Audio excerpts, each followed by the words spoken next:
if there is no such evidence of a quid pro quo, then calls for immediate resignation of a minister may be premature. But even then, a minister cannot simply hide behind bureaucrats or bureaucratic errors. A minister must be willing to face scrutiny, answer questions in parliament, submit documents for examination, and permit an independent inquiry. Accountability is not about resigning. It is also about being transparent. The views expressed in this blog are hosted on my own website, are strictly personal, and do not reflect the views of any organization.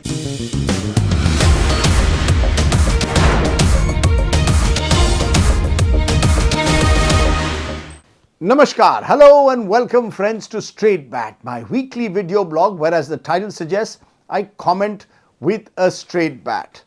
Now I'm recording this Straight Bat in a week where I've spent a few days on a lecture tour in England, where the political conversation is dominated by a familiar question. When should a leader, including the Prime Minister of the country, take responsibility and step down from office? You see, after the Labour Party's disappointing performance in a series of local elections and by-elections in Britain, voices within the party are already questioning Prime Minister Keir Starmer's leadership, and the general belief is that the Prime Minister will have to step down in Britain sooner or later this year itself. British politics has a long tradition, sometimes excessive, sometimes admirable, of demanding accountability from those in power, be it when they lose elections or when they find themselves facing personal integrity issues. Think of Boris Johnson. He didn't lose office because of an election defeat. He was forced out because the Partygate scandal raised questions about the former British Prime Minister's integrity and because he was found to have misled Parliament. In Britain, the idea that public office carries personal responsibility remains deeply embedded in political culture. Which brings me back, my friends, to India, where guess what? No one resigns from party leadership after an election defeat, and no one resigns when they stand accused of moral or administrative failure. Consider the snowballing controversy over the CBSE contract and the wider concerns over the conduct of public examinations like the NEET exam. The opposition, led by Rahul Gandhi, wants Education Minister Dharmendra Pradhan or Mantri Pradhan to resign. The BJP says the minister is not directly responsible and there is no reason for him to step down. So who is right? To answer that question on Straight Bat, we first need to ask a basic question. What exactly is a minister accountable for? In India's parliamentary system, ministers are supposed to bear the ultimate responsibility for the functioning of their departments. The principle is simple. Bureaucrats administer, ministers answer. Yet somewhere along the way, that principle seems to have weakened. There was a time, my friends, when a Lal Bahadur Shastri resigned as railway minister after a major railway accident, even though he was not personally responsible in any way for causing it. His resignation was seen as an act of moral accountability. But that was the 1950s and 60s, when moral character defined public life. Today, such gestures are almost unheard of. In the last decade, the only union minister who was effectively forced to resign was MJ Akbar at the centre following allegations during the Me Too movement. Maybe Akbar, an accidental politician, better known as an editor-author, was a soft target for the Modi government to turf out because he had no real base. Otherwise, ministers have largely survived controversies, administrative failures, and public criticism without any serious pressure to quit. As a senior BJP minister tells me, Modi ji has made it clear, no one will be made to resign because of media or opposition pressure. किसी के दबाव में इस्तीफा नहीं देंगे. This, my friends, is very different to the Manmohan Singh years, when ministers were pushed to resign even before they could make a case in their defense. For example, Ashwini Kumar of the Congress resigned as law minister in 2013 over a political controversy that he had vetted a CBI report in the coal block allocation case. There were no formal charges against the minister or proof of any personal gain, and yet he stepped down after adverse Supreme Court observations. Which brings me back to the recent CBSE case, where the government's response has been largely to focus on administrative action. The CBSE secretary and some officials have been transferred out. That may be appropriate if there were lapses at the operational level. But it also raises the important question: does accountability end with the bureaucracy? Transfers can address immediate concerns and signal that action is being taken, and yet they do not automatically answer the larger issue of ministerial responsibility. If a serious failure occurred within an institution that ultimately falls under a minister's charge, can the entire burden be placed on officials while the political leadership remains untouched? That is the heart of the debate, my friends. The doctrine of ministerial responsibility was never designed to punish ministers for every mistake made by their subordinates. But neither was it allowed for ministers to escape scrutiny when something goes wrong. The purpose of the doctrine of this accountability is to ensure that someone at the top remains answerable for the performance of the system as a whole to you and me, the citizens of the country. The shift tells us something important. The debate is no longer about whether a minister should accept responsibility for failures within a department.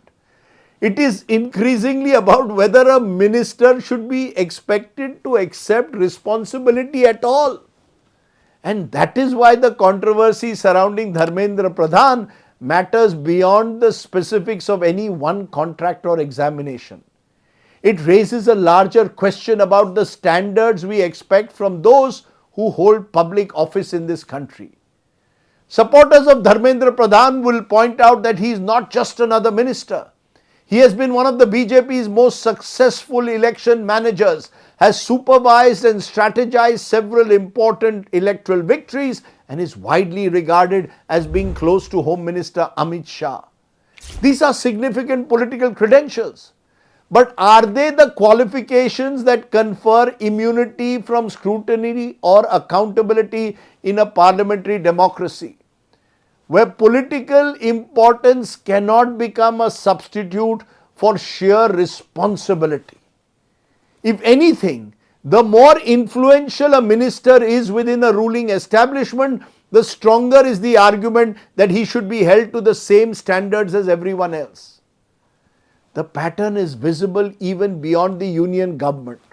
Arunachal Pradesh Chief Minister Pema Khandu, for example, faces serious allegations relating to irregularities in road contracts, including a Supreme Court directed CBI investigation. And yet there has been no political discussion about stepping aside pending the outcome. Similarly, in several states, ministers and chief ministers have continued in office despite ongoing investigations, court-monitored probes, or serious allegations of wrongdoing.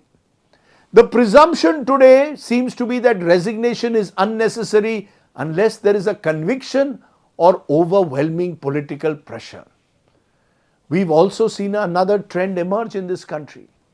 In Tamil Nadu, a minister, Senthil Balaji, was forced to resign after he went to jail in a cash for jobs money laundering case. Yet the moment he secured bail, he was reinstated in the cabinet, as if going to jail did not matter in this case.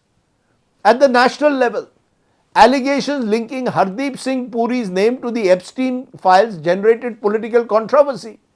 But there was never any serious discussion of resignation, and government business carried on as usual. Whatever one thinks of the merits of these cases, they illustrate how rare it has become for any minister to face political consequences for their actions. The result is a curious imbalance.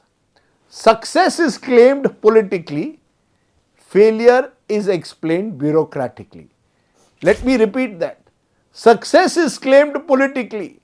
Failure is explained bureaucratically. When things go well, ministers take the credit. When things go wrong, officials become the convenient shield. That cannot be how ministerial accountability works. At the same time, demanding a resignation every time there is an administrative lapse is neither practical nor fair. Governments are complex institutions. Ministers cannot be expected to personally supervise every tender, examination or contract. Which is why the key question is not whether a mistake occurred, the key question is where the responsibility lies.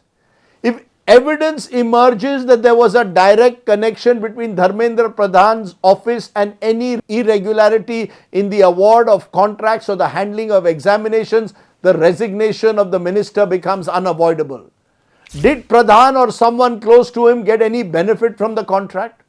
Who will investigate this? Will we do so in the media? Or will a transparent, independent inquiry be required in a case like this? Does the media question ministers anymore in this country? Note, my friends, if there is no such evidence of a quid pro quo, then calls for immediate resignation of a minister may be premature. But even then, a minister cannot simply hide behind bureaucrats or bureaucratic errors. A minister must be willing to face scrutiny, answer questions in parliament, submit documents for examination and permit an independent inquiry. I repeat, independent inquiry.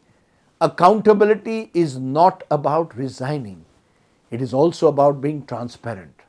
Perhaps that is the lesson India can learn from Britain. As I said at the outset, the British model is not perfect.